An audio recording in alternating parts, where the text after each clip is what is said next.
ഈ തൊണ്ടി സാധനമായിട്ട് അവിടെ പോയി. ചാനലുകാരോ ഒരു യൂട്യൂബുകാരോ അത് വെളിയിൽ കൊണ്ടുവന്നിട്ടില്ല. പൾസർ സുനിക്ക് ഏറ്റവും കോൺഫിഡൻസ് ഉള്ള ഒരാളുടെ അടുത്ത് ആയിരിക്കുമല്ലോ അത്. പ്രതിക്ക് കൂടുതൽ അവകാശങ്ങൾ ഉള്ളതായിട്ട് കോടതിക്ക് വലിയ നീതിയൊന്നും പ്രതീക്ഷിക്കേണ്ടെന്ന് തന്നെയാണ് ഞാൻ പറയുന്നത്. തീവ്രമായ മനസ്സുള്ള ഒരാൾ ക്രിമിനൽ മൈൻഡ് അതിനകത്തുണ്ട്.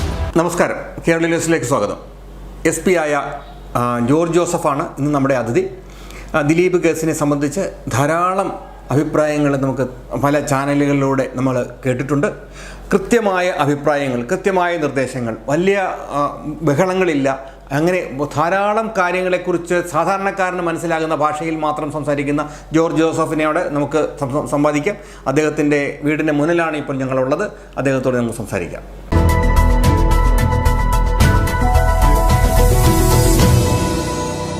സാറേ നമസ്കാരം. നമസ്കാരം സാറേ, ഇപ്പം ദിലീപിൻ്റെ കേസുമായിട്ട് ബന്ധപ്പെട്ട് സാറിനെ എപ്പോഴും ഞങ്ങൾ കാണാറുണ്ട്. ധാരാളം ഈ സാധാരണക്കാരന് മനസ്സിലാക്കുന്ന ഭാഷയിൽ സംസാരിക്കുന്ന രണ്ടുപേരാണ്, അജയകുമാർ സാറും സാറും. അതുകൊണ്ട് ഞങ്ങൾ എല്ലാവരും മലയാളികളെല്ലാം സാധാരണക്കാർക്കെല്ലാം നിയമം അറിയത്തില്ലല്ലോ, കൃത്യമായി നിങ്ങൾ കാര്യങ്ങൾ പറയാറുണ്ട്. അതുകൊണ്ടാണ് സാറിനെ തേടി ഞങ്ങൾ വന്നത്. പല പ്രാവശ്യം സാറിനെ വിളിച്ചു. ഇന്നേതായാലും സാർ ഞങ്ങളുടെ ക്യാമറയുടെ മുന്നിൽ ഒന്നിരുന്ന് തന്നു. വളരെ നന്ദി, അത് ആദ്യം പറയാണ്. അല്ല, ഈ കേസിനെ സംബന്ധിച്ച് നമ്മൾ മൊത്തം അവലോകനം ചെയ്യുമ്പം കോടതിയിൽ നിന്ന് പോലീസ് ഉദ്യോഗസ്ഥർക്ക് നീതി കിട്ടിയിട്ടില്ല എന്ന് എൻ്റെ വ്യക്തിപരമായ അഭിപ്രായം. ഹൈക്കോടതിയിൽ നിന്നും കിട്ടിയിട്ടില്ല, അതുപോലെ തന്നെ ട്രയൽ കോടതിയിൽ നിന്നും അത്ര നല്ല രീതിയിലൊരു സഹകരണം കിട്ടിയിട്ടില്ല. കാരണം അതിൻ്റെ ആവശ്യമില്ല, കോടതി ചെയ്തോട്ടെ, കോടതിക്ക് യുക്തമാകുമെന്ന് ചോദിച്ചോട്ടെ. പക്ഷേ വെളിയിലോട്ട് വരുന്ന ചില തെളിവുകൾ, ചില സൈബർ അല്ലെങ്കിൽ മൊബൈലിൽ നിന്നൊക്കെ വരുന്ന ചില കാര്യങ്ങൾ കോടതി അതിനകത്ത് അനാവശ്യമായിട്ട് ഇടപെട്ടു അല്ലെങ്കിൽ ഇൻട്രസ്റ്റ് കാണിച്ചു എന്നുള്ള രീതിയിലൊക്കെ പലതും വരുന്നുണ്ട്. അത് നമ്മളെ ആശങ്കപ്പെടുത്തുന്നു. കാരണം കോടതി ഒരിക്കലും അങ്ങനെ പോകാൻ പാടില്ല. ഈ ട്രയൽ കോടതിയിൽ പല കാര്യങ്ങളും പോലീസ് അവിടെ റിപ്പോർട്ടായിട്ട് കൊടുക്കുമ്പം അത് അകാരണമായ ഡിലേ അവിടെ വരുത്തുന്നുണ്ട്.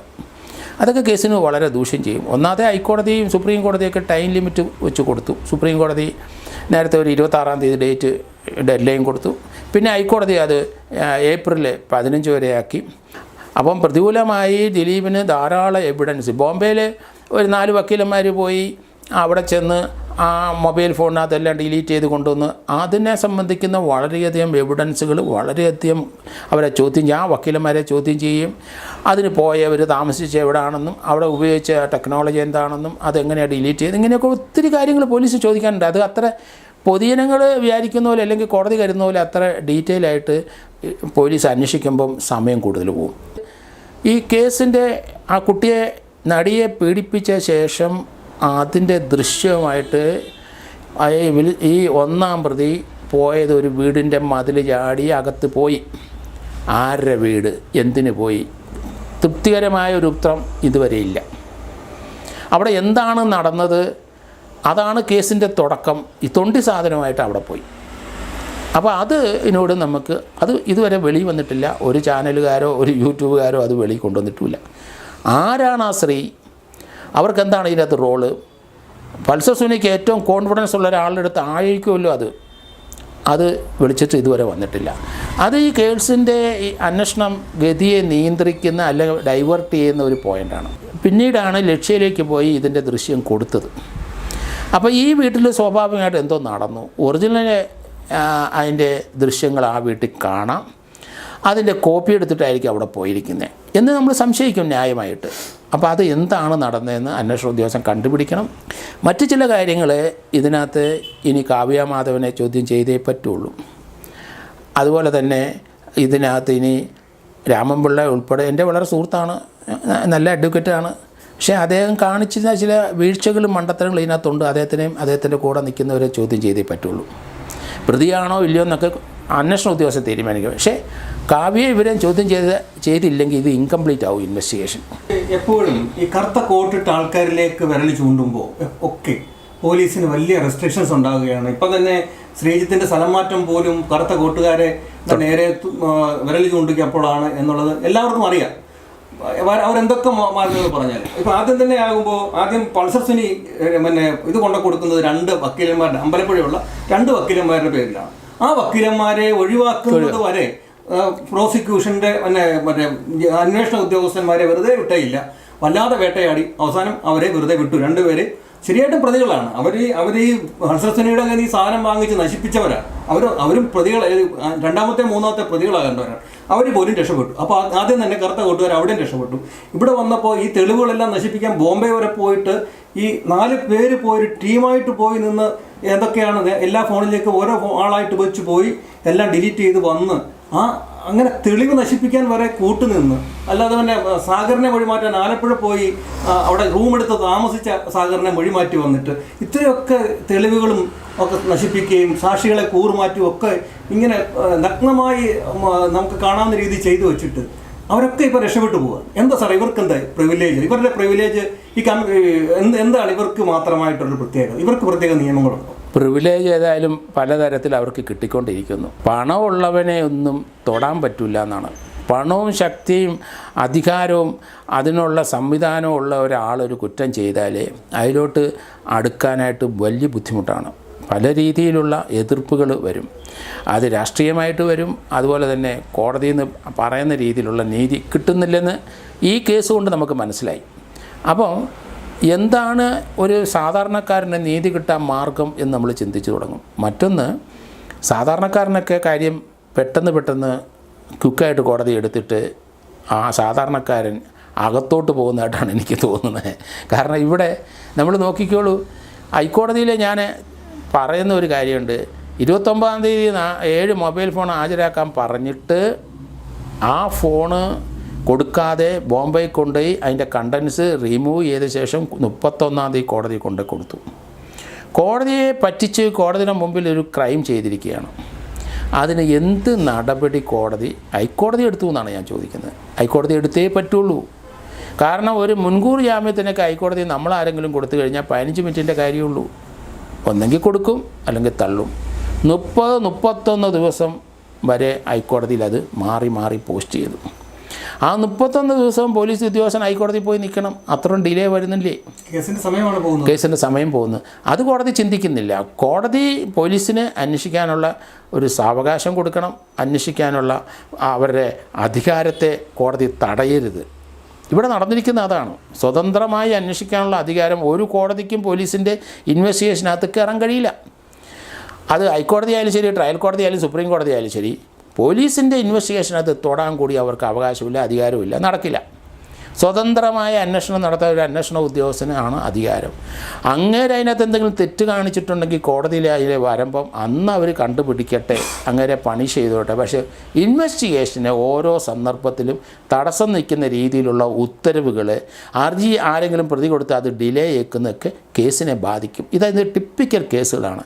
ഈ 1-2 കേസുകൾ നമ്മൾ ഓരോന്നും പരിശോധിച്ച് കഴിയുമ്പം കോടതിയിൽ നിന്ന് അന്വേഷണ ഉദ്യോഗസ്ഥന് ഒരു സപ്പോർട്ടോ ഒരു നീതിയോ കിട്ടിയിട്ടില്ല. പകരം പ്രതിക്ക് കൂടുതൽ സാവകാശങ്ങൾ ചെയ്തു കൊടുത്തിരിക്കുന്നു. പ്രതിക്ക് കൂടുതൽ അവകാശങ്ങൾ ഉള്ളതായിട്ട് കോടതിക്ക് തോന്നുന്ന രീതിയിലുള്ള ജഡ്ജ്മെൻറ്റുകൾ വരുന്നു.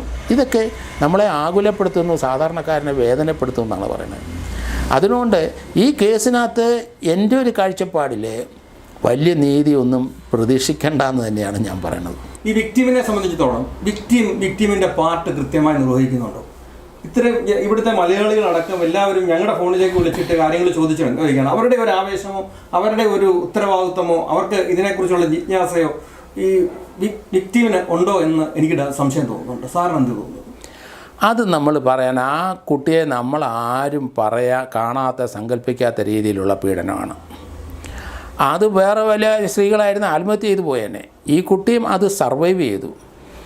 അതേ സമയത്ത് അത് എന്ത് ചെയ്യാനാണ്? ഒരു പെൺകുട്ടിക്ക് എന്ത് ചെയ്യാനാണ്? അതിന് നിയമവശങ്ങളുമെല്ലാം അറിയാവോ? ഈ സംഭവം നടത്തിയത് ആരാണ്, ആരുടെ കൊട്ടേഷനാണെന്ന് കണ്ടുപിടിക്കേണ്ട ഉത്തരവാദിത്വം പോലീസിന്, ആ കുട്ടിക്കല്ല.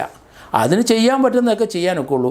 ആക്റ്റീവായിട്ട് രംഗത്ത് വന്ന് നിൽക്കണം ഒരു വിക്ടീം. എനിക്ക് അതിൻ്റെ ആവശ്യമില്ല. ഒറ്റ പ്രാവശ്യം അവരുടെ മൊഴി എടുത്താൽ മതി. പിന്നെ അവർക്ക് നീതി കൊടുക്കുന്നത് നമ്മൾ അന്വേഷിച്ച് പ്രതികളെ അറസ്റ്റ് ചെയ്ത് കുറ്റച്ചാർജ് കോടതി കൊടുക്കുമ്പോഴാണ് നീതി കിട്ടുള്ളൂ അവർക്ക്. അവർ നീതി കിട്ടാൻ ഇത് കടന്ന് പാടുപെടുകയാണ്. അതിൻ്റെ കൊട്ടേഷൻ ആരാണ് കൊടുത്തതെന്ന് കണ്ടുപിടിക്കേണ്ട ചുമതല പോലീസിനാണ്, അല്ലാതെ അവരുടെ അല്ല. അവർക്കറിയില്ല. അവരെ ഈ രീതിയിലുള്ള പീഡനം നടത്തിയിരിക്കുന്നത് ആരാണെന്ന് അവർ കണ്ടിട്ടുണ്ട്. പക്ഷേ അയാൾക്ക് അതിന് ബെനിഫിറ്റ് ഒന്നുമില്ല. കാരണം പൾസർ സുനിയും മറ്റവരും ഇങ്ങനെ ഒരു കൊട്ടേഷൻ്റെ ഫോട്ടോ എടുത്തിട്ട് അത് കാണിച്ച് ഭീഷണിപ്പെടുത്തി ബ്ലാക്ക് മെയിൽ ചെയ്യുന്ന ഒരു കേസേ ഇല്ല, അങ്ങനൊരു സംഭവമേ ഇല്ല. പിന്നെ ആരാണ് ഇതിൻ്റെ പിന്നിൽ പ്രവർത്തിച്ചതെന്ന് കണ്ടുപിടിക്കേണ്ട ഉത്തരവാദിത്തം പോലീസിനാണ്. പക്ഷേ ഇപ്പം പൾസർ സുനി ഒരു കൊട്ടേഷൻ ഏറ്റെടുത്തു, പക്ഷെ ആ കൊട്ടേഷന്റെ ഫലം ആരോ വിറ്റ് കാശാക്കി അല്ലേ സാർ? അതിന്റെ പ്രതിഫലം ആരോ പറ്റി ഇപ്പൊ ചുരുക്കത്തിൽ. കാരണം ആ വീഡിയോ എടുത്ത് കൊടുക്കുക എന്നുള്ളതായിരുന്നല്ലോ ചുമതല. ആ വീഡിയോ എടുത്ത് കൊടുത്ത് കാശ് വാങ്ങിച്ചവരാരെങ്കിലും ഉണ്ട് ഇപ്പോൾ? ഉണ്ടായിരിക്കാം, സാധ്യത കൂടുതലാണ്. കാരണം പൾസർ സുനിക്ക് പൈസ കിട്ടിയില്ല, അതുകൊണ്ടാണല്ലോ അവനെ ആ ഒറിജിനൽ ആരാണ് ഈ കൊട്ടേഷൻ തന്നവരുടെ കാര്യം അവൻ വെളിപ്പെടുത്തുന്നത്. അതിനകത്ത് ആ കുട്ടിക്ക് ആ രീതിയിലുള്ള ഒരു കൊട്ടേഷൻ, ഒരു റേപ്പല്ലാത്ത രീതിയിലുള്ള റേപ്പാണ്, ആ രീതിയിലുള്ളൊരു കൊട്ടേഷൻ ആ കുട്ടിക്ക് കൊടുക്കേണ്ടത് അത് പൾസർ സുനി ഒരിക്കലും ആലോചിച്ചിട്ട് കൂടിയില്ല.